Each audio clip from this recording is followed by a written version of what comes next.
আসসালামু আলাইকুম। প্রিয় দর্শক, আন্তর্জাতিক কোনো সংগঠন বা আন্তর্জাতিক পর্যায় থেকে যখন কিনা আমাদের খোদ প্রধানমন্ত্রীকে কটাক্ষ করা হয়, নিশ্চয়ই এটি আমাদের জন্য সুখকর কিছু নয়। কিন্তু প্রশ্ন হচ্ছে যে মাত্র ৬ মাসের মাথায় আন্তর্জাতিক কোনো সংগঠন কেন প্রধানমন্ত্রীকে কটাক্ষের সুরে কথা বলছে এবং এর পেছনে যুক্তিও বা কতটা? আন্তর্জাতিক মানবাধিকার সংগঠন হিউম্যান রাইটস ওয়াচ HRW তারা সোমবারই একটি স্টেটমেন্ট দিয়েছে, বিবৃতি দিয়েছে যথেষ্ট উদ্বেগ উৎকণ্ঠার সঙ্গে বাংলাদেশ প্রসঙ্গে, যেখানে বলা হচ্ছে যে হাসিনা সরকারের আমলে সংঘটিত গুরুতর মানবাধিকার লঙ্ঘনের ঘটনায় হয়তো কোনো কোনো কর্মকর্তা জড়িত থাকতে পারেন। মানে শেখ হাসিনা সরকারের সময় অনেক ধরনের গুম খুনের অভিযোগ ছিল এবং তার সঙ্গে সরকারি কর্মকর্তাদের সংশ্লিষ্টতার অভিযোগ রয়েছে। সেই বিষয়টি মনে করিয়ে বলছে, তবে বিক্ষোভকারীদের হত্যার পেছনে অর্থাৎ 2024-এর যে আন্দোলন, সেই আন্দোলনকারীদের হত্যার অভিযোগে কোনো দৃশ্যমান প্রমাণ ছাড়াই গ্রেপ্তার করা হয়েছে অনেককেই। একথা আমরা সবাই জানি। তারপরেও তারা আবারও উদ্বেগ প্রকাশ করেছে এখনো পর্যন্ত যে চিত্র তারা পাচ্ছে। একই সঙ্গে তারা বলছে যে প্রধানমন্ত্রী হিসেবে তারেক রহমান দায়িত্ব গ্রহণের পর থেকে কারাগারের মধ্যেই অন্তত 10 জন আওয়ামী লীগের নেতা কর্মীর মৃত্যু হয়েছে, যাদের অধিকাংশের বিরুদ্ধেই কোনো ধরনের অপরাধের অভিযোগ ছিল না। এবং ক্ষমতা থেকে শেখ হাসিনা সরে দাঁড়াতে বাধ্য হওয়ার পর পুলিশ তার দলের হাজার হাজার কর্মকর্তা, কর্মী ও সমর্থককে আটক করে। এদের মধ্যে শত শত ব্যক্তি কোনো সুনির্দিষ্ট অভিযোগে ছাড়াই কারাগারে বন্দী রয়েছে। এখানে আমার একটু দ্বিমত রয়েছে। হিউম্যান রাইটস ওয়াচ যে বলছে শত শত নেতাকর্মী বা শত শত ব্যক্তির বিরুদ্ধে সুনির্দিষ্ট কোনো অভিযোগ নেই, আমি বলবো হাজার হাজার, যার মধ্যে একেবারে অসহায় মানুষ রয়েছে, যারা কোনো ধরনের রাজনীতির সঙ্গে সম্পৃক্ত নয়, আওয়ামী লীগ তো দূরের কথা। হিউম্যান রাইটসের এশিয়া বিষয়ক পরিচালক অ্যালাইন পিয়ারসন তিনি স্টেটমেন্টে বলছেন, এক সরকারের পর আর এক সরকারের আমলে, অর্থাৎ ডক্টর ইউনূস সরকার চলে গেছে, আবার যে নতুন নির্বাচিত সরকার এসেছে সেই সরকারের আমলে কোনো প্রমাণ বা যথাযথ আইনি প্রক্রিয়া ছাড়াই কারাগারে আটক রাখা হয়েছে।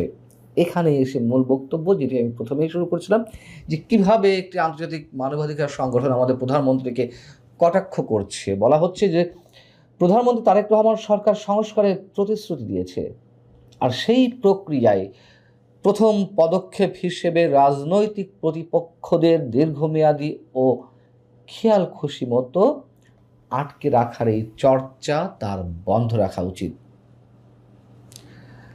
অবশ্যই বিষয়টি আমাদের জন্য অবমাননাকর এবং প্রধানমন্ত্রী যেই প্রতিশ্রুতিগুলো দিয়েছিলেন তার সাথে বাস্তবে কোন ধরনের মিল না থাকায় একই সঙ্গে আমরা অবশ্যই হতাশ।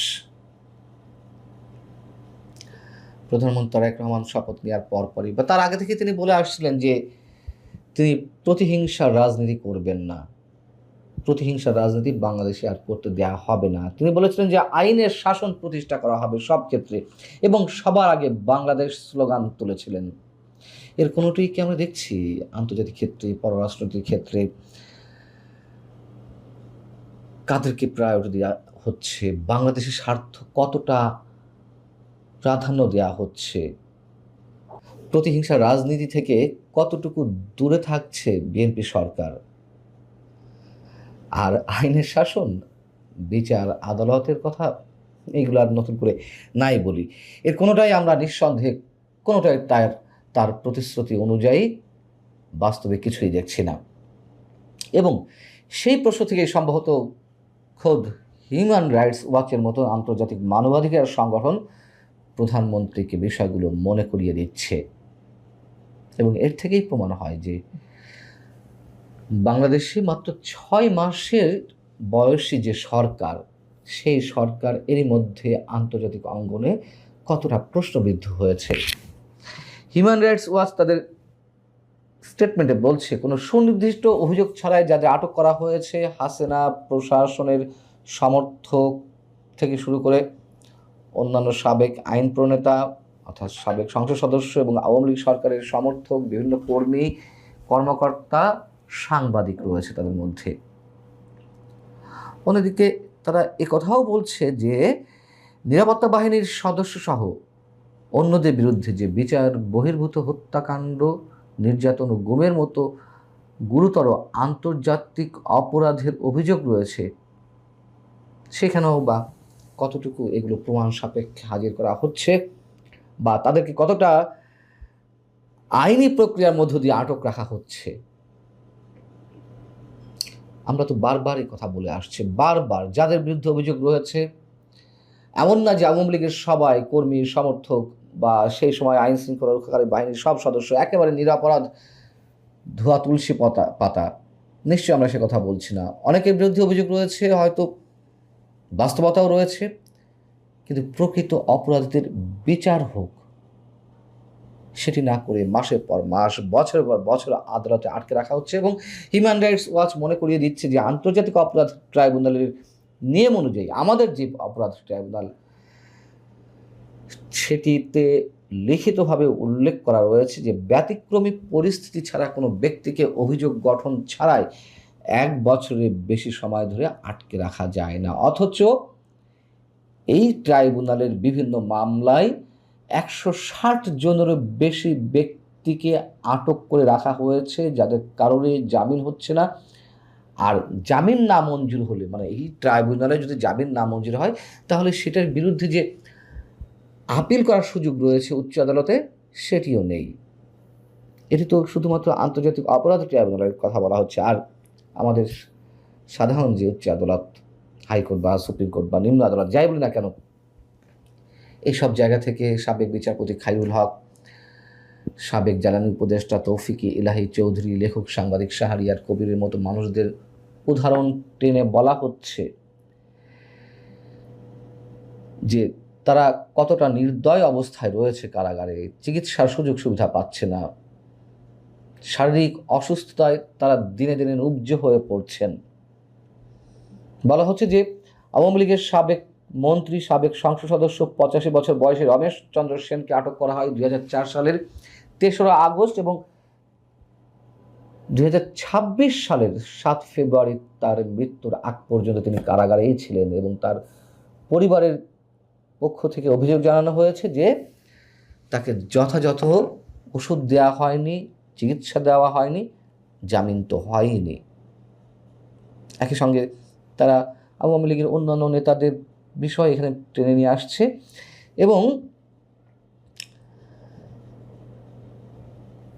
যারা এই মুহূর্তে আদালতে রয়েছেন, সাধারণ নেতাকর্মী সহ আরও অনেকে, অসহায় সাধারণ মানুষ, প্রশাসনের বিভিন্ন কর্মকর্তা, তাদের যারা আইনজীবী, তারা এখন তাদের মক্কেলদের পরামর্শ দিচ্ছে যে এই মুহূর্তে জামিন হওয়ার আর দরকার নেই। তখন জামিন হলেই পুলিশ নতুন নতুন মামলায় আটক দেখাচ্ছে, শোন অ্যারেস্ট দেখাচ্ছে, পেন্ডিং মামলায় জড়িয়ে দেওয়া হচ্ছে। এবং এই কথা তো আমি গত 1 বছর ধরেই বলে আসছি, দেখে তো এসেছি কারাগারের মধ্যে কি অবস্থা, কতটা অসহায় মানবতার জীবনযাপন করছে।